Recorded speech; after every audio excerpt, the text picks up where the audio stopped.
a two-part video. It was called Why I Don't Go to Church, part one and part two. And I apologize, I'm probably going to mispronounce this gentleman's name.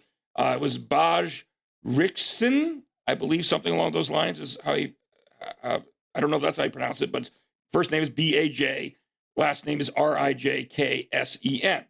And he was making, I think, a more, shall we say, sincere argument than the other video about why he does not go to church.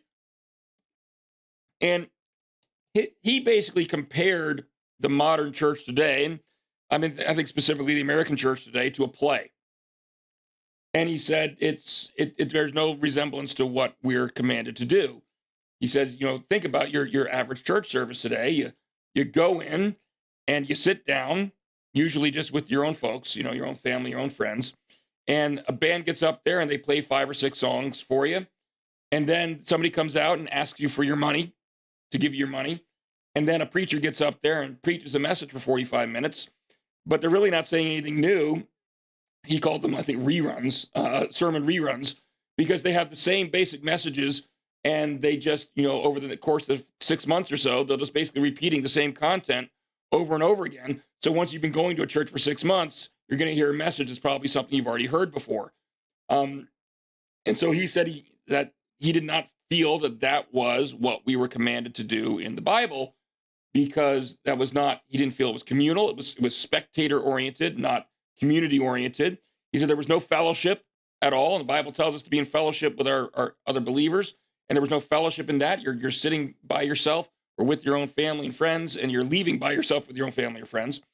And so I think some people have become disillusioned with the church in that regard. And so they say, yes, I'm a Christian, but I'm not part of the institutional church.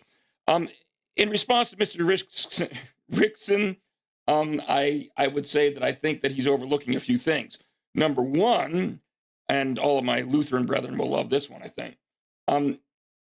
He's kind of seems to be overly generalizing about what church services are like. I mean, yes, there are church services, and I'm not being critical of this as your worship style, but obviously you can see where it has had a negative impact on people like this gentleman. There are churches that just go in there and you have your music part, you have your offering, and then you have your message and you're done. Lutherans ain't like that. All right. We have liturgy. Even in our contemporary service, we have liturgical elements. Things like a communal confession and forgiveness. We will recite the Apostles' Creed together to kind of join together in saying what we believe. And I know there are Christians who don't believe in creeds. I think creeds are going to be useful as long as you hold them in proper perspective. The Bible is still obviously the ultimate authority. But just like a preacher gets up there and preaches from the Bible, teaches from the Bible, if you think of a creed in that way, the creed is just teaching from the Bible, then I think creeds are okay. And they're things that we can come together as a community and recite, hey, these are the beliefs we have in common. And so a lot of these liturgical elements that we have in the Lutheran Church, and obviously there's other church traditions that have them as well, they solve this issue that Mr. Rickson was talking about, where he says there's no community, there's no communal aspect to it. It's all just spectators watching a show, basically watching a play. Well, I would say, did you ever try to go to other churches? Because that's not the case in all churches out there. And so I think he's painting with too broad of a brush to say that the worship experience in Christianity and in church as a whole is one of just watching a play. There are church services that involve the congregation. I mean, heck, we here at Trinity, if you watch our worship services, we have a bit we do just about every week before the sermon where it's called Engaging the Word. And the pastor or whoever's leading that portion of the worship services, we read a portion of scripture and we actually engage with the congregation about it. And we talk to them about it and they talk to us and we go back and forth.